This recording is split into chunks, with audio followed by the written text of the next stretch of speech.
morning, friends. Mark Holmes here with my buddy Cowboy Joe Boo. And as always, thank you guys for watching, commenting, and subscribing to the Joe Boo Sports Report. Without you guys, this literally does not work.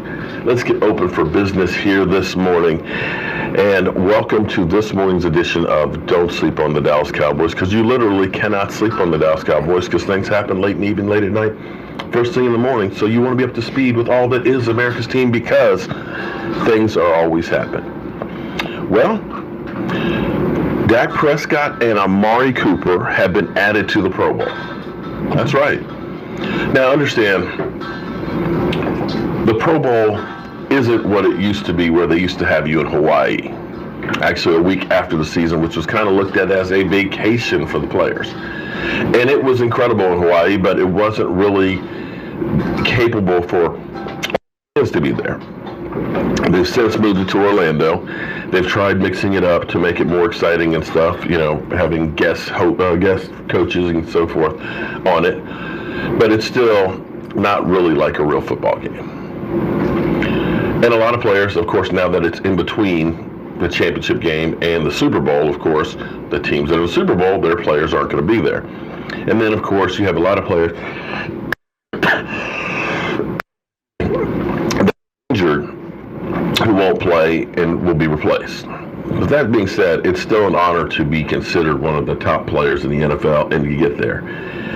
Prescott and Amari Cooper making it, and Dak Prescott this being his second, Amari Cooper being his third, still bodes for the fact of where Dak Prescott's season started to begin with. And it may be one of these things that from now on, when you look at Dak Prescott and Dak Prescott's career, him and Amari Cooper, just like Zeke and Dak, may end up being tied at the hip.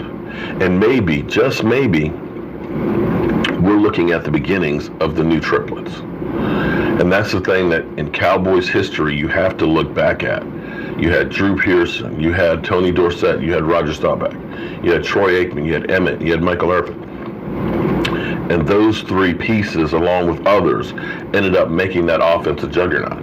And hopefully, with having played healthy a year, all these guys, hopefully now having an offseason together, Amari and Dak, hopefully maybe having a little bit of tweak in our offense philosophy, that this will get even better. So congratulations to Dak, Amari, Zeke. You know, it's wonderful that we get the Pro Bowl.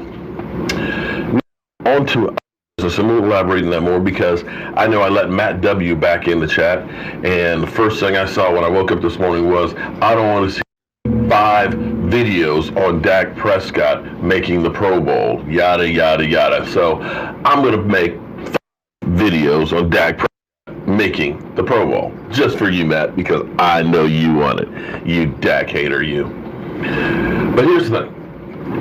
We've had all kinds of speculation and everything about Kellen Moore and his role. Here's what I believe is going to happen. Now, you know, I just put 2 and 2 together, and I usually get 5 or 6. But here's what I believe is going to happen. Kellen Moore will become the offensive coordinator. But Kellen Moore, it's going to be kind of like he's got training wheels on him. You know what I mean? Play calling is going to be done by committee.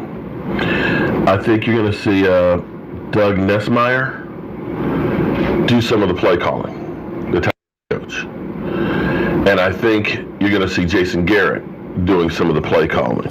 And Kellen Moore, of course, will be doing on-the-job training and so on. And I believe that maybe he has a better mind for play calling than maybe necessarily teaching the mechanics of how to play, if that makes any sense. And that they're going to be trying to elevate him. You know, he got his feet wet. He was coach, but I don't know that he was the be-all, end-all, that it was still Scott Linehan's, where he was basically Scott Linehan's assistant.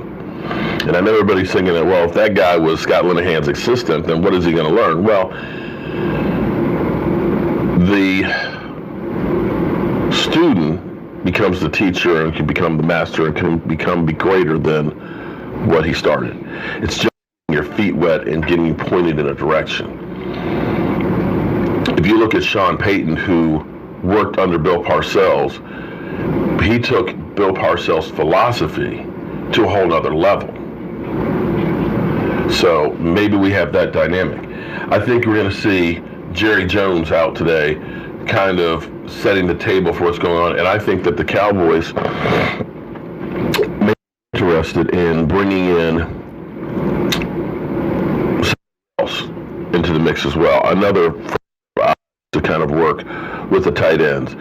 Somebody like, I don't know, maybe Dowling from Minnesota. I think they'll bring in a guy like him, and I think they'll hire Todd Dowling to be kind of the tight ends coach and elevate Nesmeyer. And basically have this group of guys that are all on board with the Jason Garrett philosophy. And I went into this last night on my live stream. And whether you like it or not, this team is built for Jason Garrett's philosophy, including our defense. Our defense is smaller defensive linemen that are fast, that are get after the quarterback guys. And what that means is you're playing ball control and giving the other team less opportunities. You hold the ball. So when the other team gets it, they have to panic because we're not going to have that many chances. They've got to become more one-dimensional and more pass. And our defensive line are great as pass rushers. The problem is when we play like a mirror of ourselves, a team that's really physical on the line, that's going to pound you into submission by running the ball. That's what happened to us against the Rams. We didn't have the size, the girth, the men to take that pounding and to stop them. Garrett's offense is predicated on control, more short, methodical drives down the field, where you're not going for quick strikes that happen 2-3 plays. Whether you like it or not, that's what it is. And so that's where I built this team to fit that narrative. And Kellen Moore is going to be an extension of Jason Garrett with that system. So today, and I think it'll be today, it's Tuesday, that Jones is going to come out and kind of give us a roadmap to exactly what they're thinking their game plan is going to be. Now, a couple of things also with getting rid of Scott Linehan. I'm told, and I find this interesting, I've heard through the grapevines that Dak Prescott really likes Kellen Moore to be the offensive coordinator. Don't shoot the messenger here. We heard talk about him being the quarterback coach, and I know we've seen the stuff on the sidelines and wondered. I don't know if that's one of those things where he can bully Kellen Moore, but for whatever reason, Dak likes Kellen Moore and wants him to become the offensive coordinator. So maybe he sees a whole lot more than we do because he's there with them and such. And maybe it's just that he truly disliked Scott Linehan. But I believe a lot of players are rejoicing that Scott Linehan's gone. I thought for sure that Cole Beasley wanted to get the hell out of town. But Cole Beasley, I'm hearing, wants to come back now that Scott Linehan's gone. So it's going to be an interesting dynamic. So look for Jerry Jones, maybe today, to go ahead and set the table and announce that John Kitna is going to be the quarterback coach, that Kellen Moore is going to be the offensive coordinator, technically in name only, and not really have full control, that Jason Garrett will be doing some of the play calling as well as Nesmeyer, and that maybe Todd Dowling gets added to the coaching mix as a tight ends coach. And what do I know?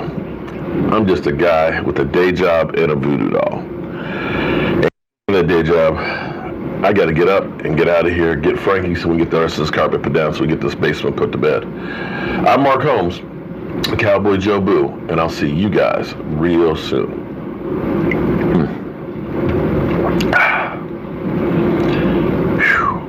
I'd really just like to go back to bed because I am tired today. But I'll see you guys.